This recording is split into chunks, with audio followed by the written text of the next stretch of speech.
এটাই হচ্ছে টি table. Policy appointment programme নিয়ে আছে। স্যার আপনার কাছে এসেছিলাম, ফোন করেছিলাম, থ্যাঙ্কস ফর ইউ, আপনি আমাকে আপনার মূল্যবান টাইম থেকে আধা ঘন্টা দিয়েছেন।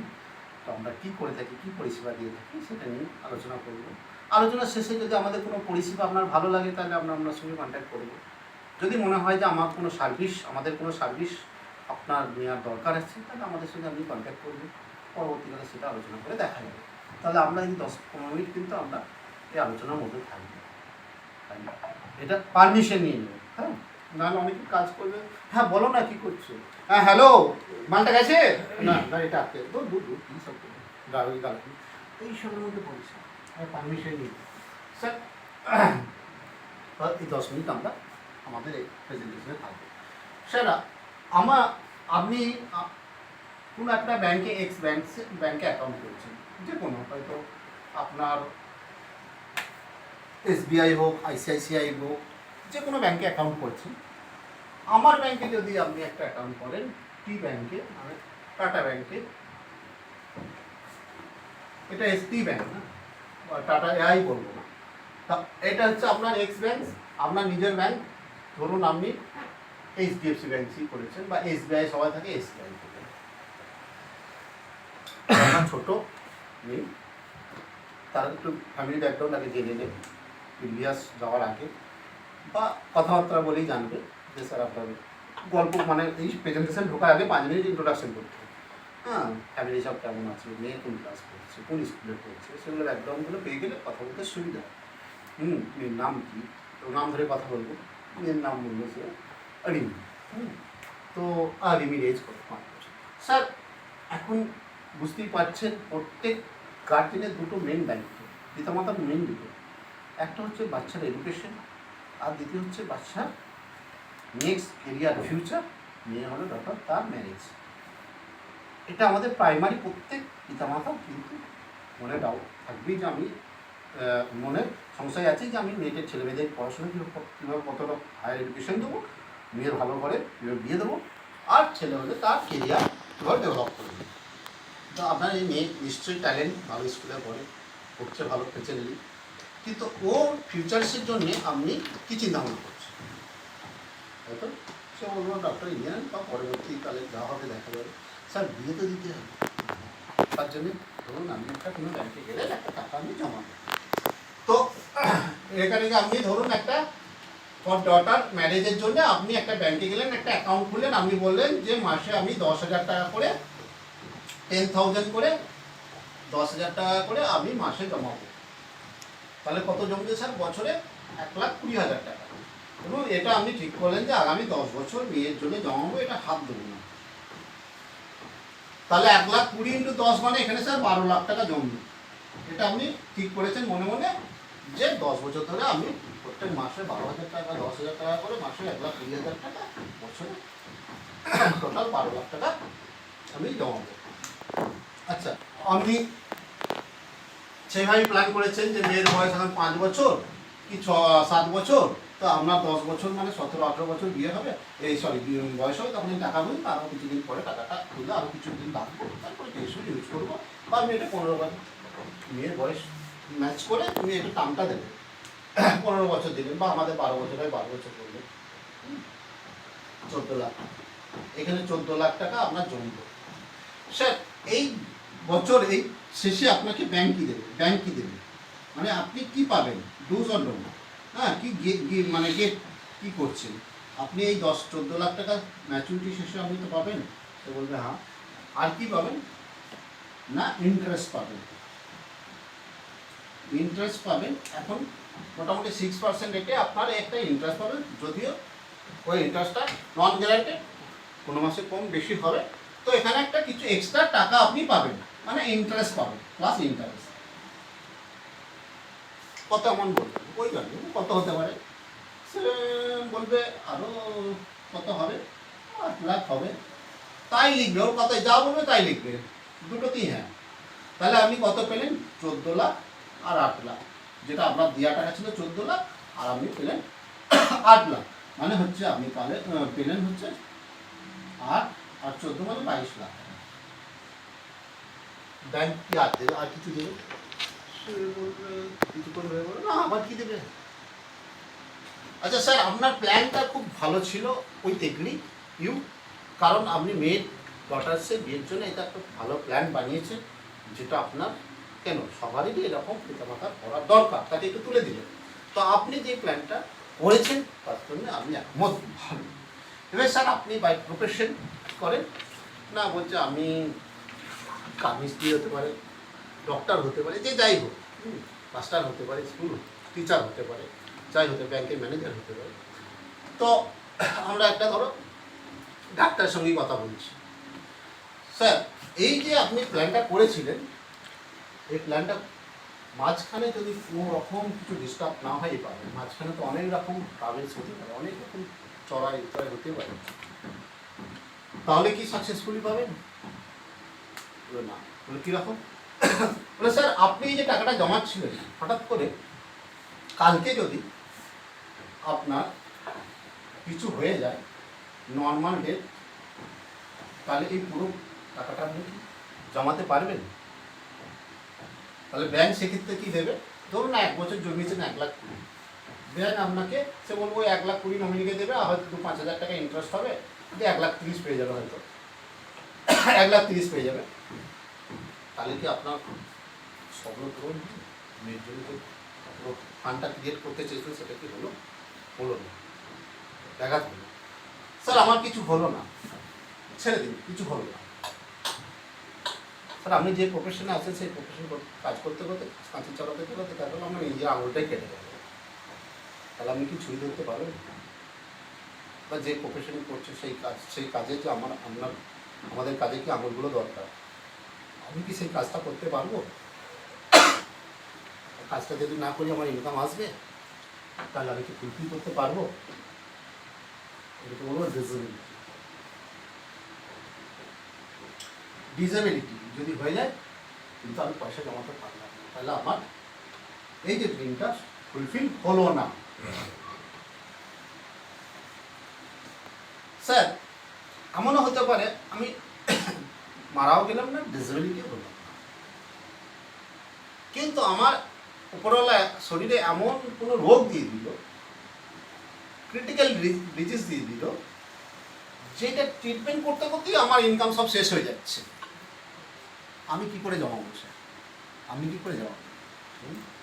আমি মেয়ের বিয়ের জন্য আমি যে প্ল্যান করবো ভেবেছিলাম, ভালো, সব উদ্দেশ্য সহি ছিল, কিন্তু উপরওয়ালা আমার শরীরে এমন ডিজিজ দিয়ে দিল, ক্যান্সার বা দিল, বা এমন কিছু একটা ব্যাধি দিয়ে দিল, যেটা আমাকে লাগাতার ট্রিটমেন্ট করতে করতে আমার মাসে 30-40 হাজার টাকা চলে যায়।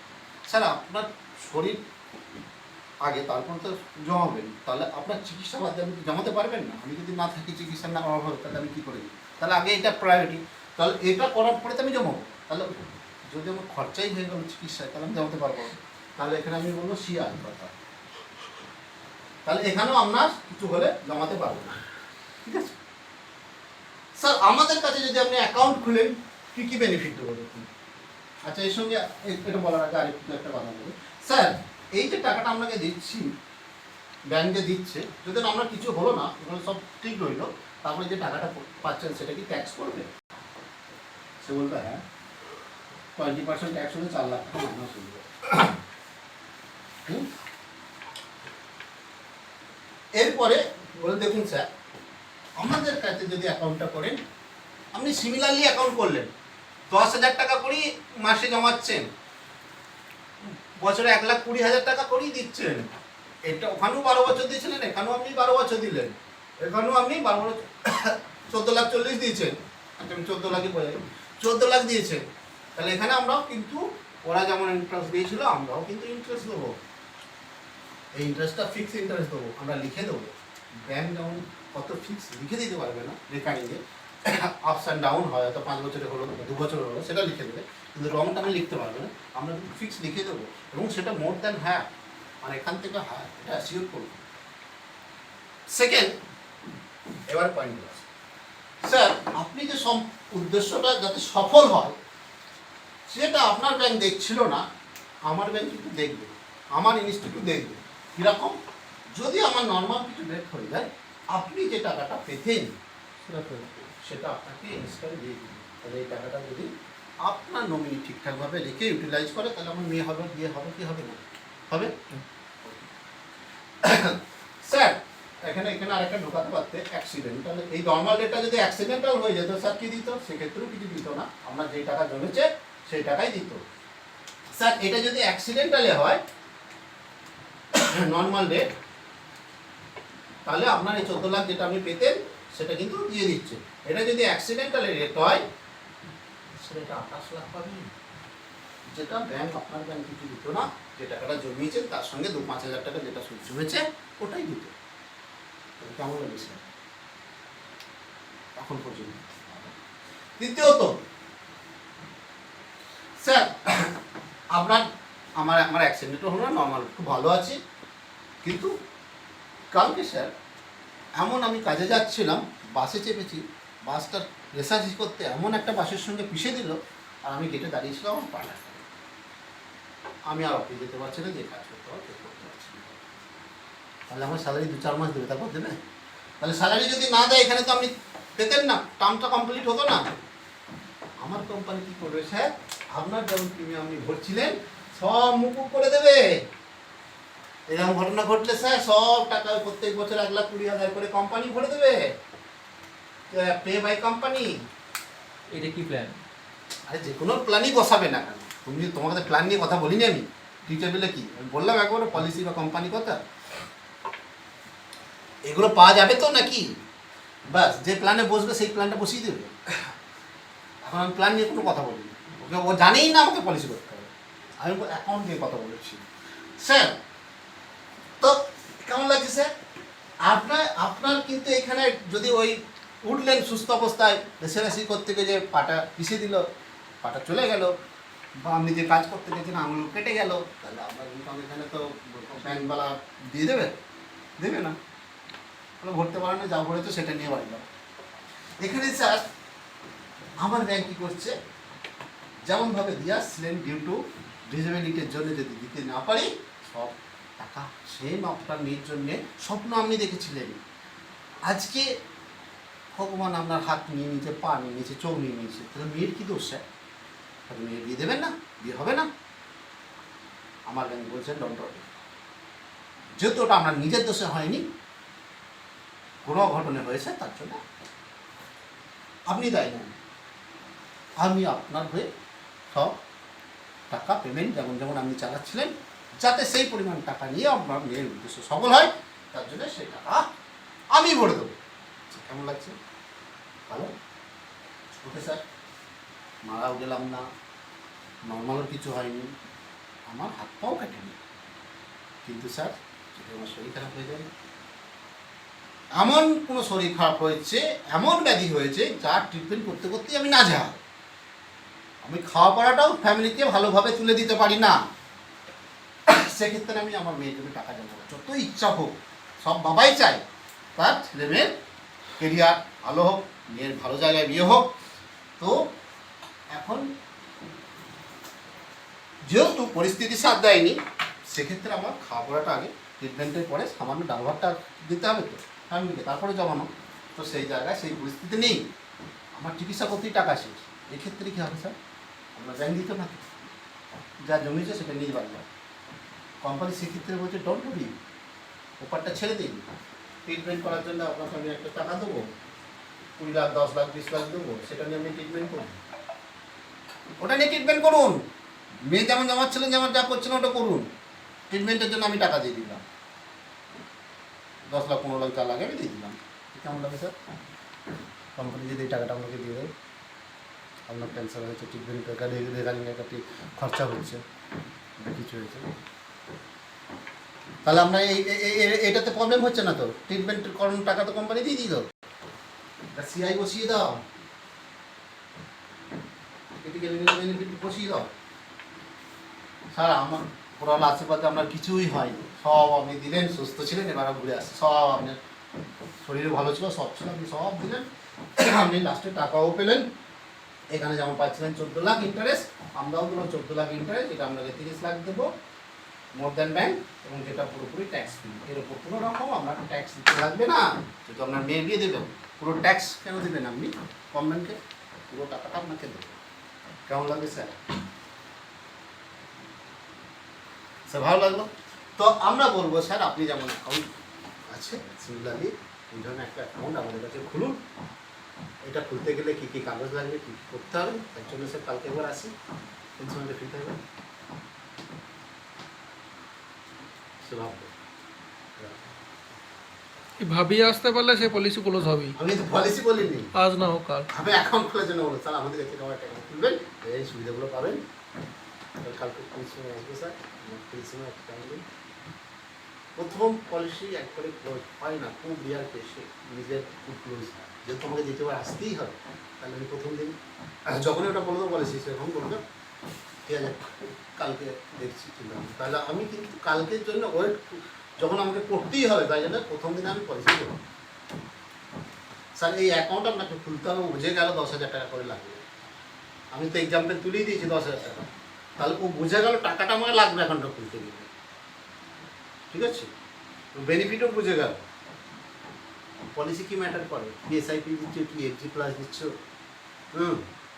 ওর কিসে যায় এসে, ঠিক আছে? তুমি এবার বসিয়ে দাও না বলো পলিসি করবি। রাইডার সবকটাই দিয়ে দিলেই হলো।